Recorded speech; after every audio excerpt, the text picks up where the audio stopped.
שלום לכולם, אנחנו כאן היום כדי לצלול לנושא מטריד למדי שהתגבר מאוד מאז אוקטובר 2023. נכון. אנחנו מדברים על מתקפות סייבר, מה שנקרא אקטיביזם, ספציפית נגד גופי בריאות בישראל.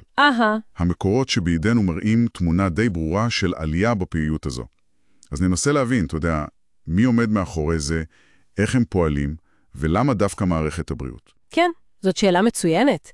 ואולי כדאי להתחיל רגע מהבסיס. מה זה בכלל האקטיביזם הזה? יאללה. אז בקצרה, אקטיביזם זה בעצם שימוש בכלים של סייבר, דברים כמו פריצות למחשבים, שיבוש אתרים, דברים כאלה. אוקיי. המטרה היא לא טכנית נטו, היא לקדם איזושהי אג'נדה.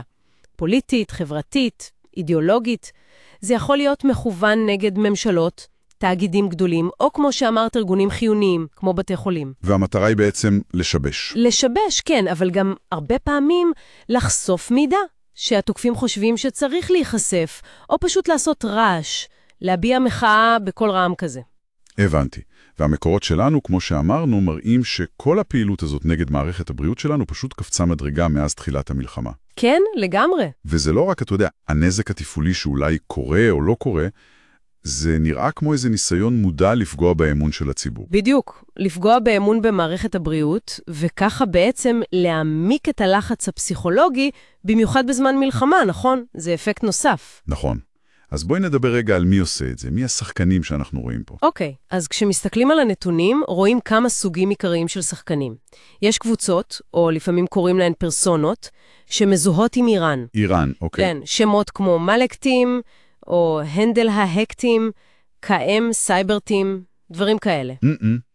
יש גם גורמים שמזוהים ישירות עם חמאס, למשל מה שנקרא צבא ירושלים האלקטרוני. אוקיי. ויש גם קבוצות פרו-פלסטינאיות אחרות, לאו דווקא קשורות ישירות לאיראן או לחמאס, כמו The Returnees למשל. והשיטות שלהם, מה הם עושים בפועל? טוב, אז השיטות מגוונות. רואים הרבה מתקפות מניעת שירות, DDoS, זה בעצם להציף אתרים או שירותים בפניות כדי להפיל אותם. להשבית אותם.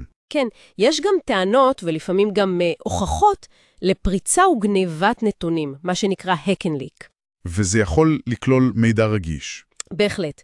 לפעמים הם טוענים או אפילו מפרסמים מה שמוגדר כ-PII, מידע אישי רגיש של מטופלים. פרטים אישיים, לפעמים אפילו מידע רפואי. וואו. וגם כמובן השחתות של אתרים אינטרנט, משנים את הנראות של האתר, שמים מסרים פוליטיים. אוקיי, אז אם נסתכל רגע על ציר הזמן, נגיד מהלך 2024, כמו שהוא עולה מהנתונים, אפשר לראות איזה דפוס. כן, בהחלט. היו למשל בינואר מתקפות DDoS, אמרת, של שתי קבוצות, קאם סייברטים ו-GRDAים. זה היה סביב יום השנה למות סולימני, וזה פגע גם במתקנים רפואיים. נכון, זה היה גל אחד. ואז באפריל ראינו ממש קפיצה בפעילות.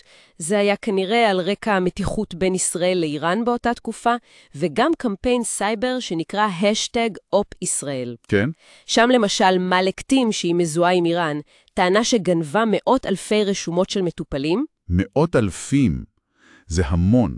המון, אם כי מעניין לציין שלפחות אחת הטענות האלה כנראה התבססה על מידע מפריצה ישנה יותר שהם פשוט מחזרו.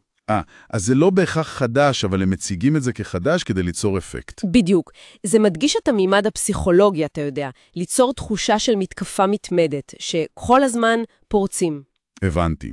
ומה קרה בהמשך השנה? אז ביוני, למשל, קבוצה אחרת שמזוהה עם איראן, הנדל ההקטים, טענה שהשחיתה אתרים במגזרים שונים, וגם במגזר הבריאות. זה היה שוב על רקע פרו-פלסטיני והיריבות עם ישראל. אוקיי.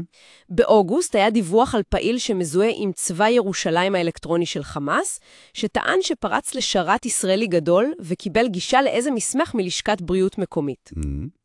ובאוקטובר, קבוצה פרו-פלסטינית בשם The Returnees טענה שפרצה למערכות רגישות של בית חולים גדול. הם גם איימו בעבר על חברת תרופות ישראלית גדולה. אז רואים פעילות די רציפה. כן, בהחלט, זה מביא אותנו לשאלה המרכזית אולי, המניעים. מה בעצם מניע את כל הקבוצות האלה? נשמע שיש פה כמה רבדים. בדיוק. יש כמה שכבות של מניעים. על פני השטח, ברור שיש את התגובה הישירה למלחמה בעזה. הבעת סולידריות עם הפלסטינים, התנגדות לישראל, זה המניע המוצהר לרוב. אוקיי. אבל מתחת לזה, במיוחד כשמדובר בקבוצות שקשורות לאיראן, אי אפשר להתעלם מהיריבות ארוכות השנים בין איראן לישראל. זו זירה נוספת במאבק הזה. זירת הסייבר? נכון. ומגזר הבריאות הוא מטרה מאוד אטרקטיבית לאקטיביסטים האלה מכמה סיבות.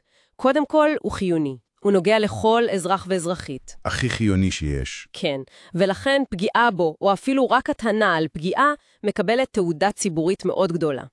זה מאפשר להם לזרוע פחד, לערער את אמון הציבור במדינה, במוסדות שלה, למקסם את ההשפעה של הפעולה שלהם. והמיקוד הזה במגזר הבריאות הוא בא לידי ביטוי לא רק במתקפות עצמן, נכון? המקורות שלנו מדברים גם על מה שקורה ברשת האפלה או בשיח המחתרתי. נכון מאוד.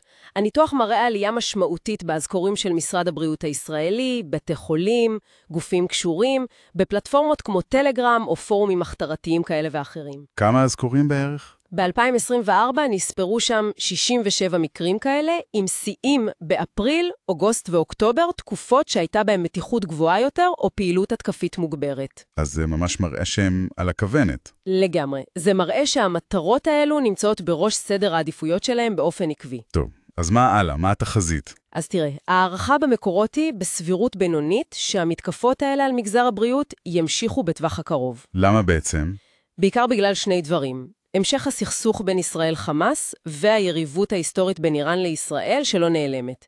כל עוד אלה המנועים המרכזיים ומגזר הבריאות הוא מטרה כל כך אטרקטיבית מבחינת נראות וחשיבות, אז הוא ימשיך להיות מתאמה. סביר להניח. וגם כנראה שנמשיך לראות שאירועים אזוריים אחרים, כמו ימי ציון מסוימים או הסלמות ביטחוניות, ישמשו טריגר לגלים נוספים של פעילות האקטיביסטית כזאת. אוקיי. אז בעצם סקרנו פה תמונה די מורכבת, כפי שהיא עולה מהמקורות שלנו. ראינו את השחקנים השונים, את המניעים המעורבים, אידיאולוגיה, יריבות מדילית, את השיטות הקיברנטיות. כן. והכל מכוון למגזר הבריאות, לא רק כדי אולי לשבש פעילות, אלא גם כדי לערער את תחושת הביטחון, את האמון של הציבור. בדיוק. וזה משאיר אותנו באמת עם מחשבה לסיום. מה המשמעות שזה לטווח ארוך יותר? זאת אומרת, כשהאמון של הציבור בתשתית כל כך קריטית כמו בריאות מתחיל להתערער, איך זה משפיע על החוסן הלאומי, על החוסן החברתי הכולל שלנו, במיוחד כשאנחנו במציאות של קונפליקט שנראה די מתמשך? זו שאלה כבדה וחשובה מאוד. ההשלכות יכולות להיות עמוקות הרבה יותר מהשיבוש הטכני המיידי.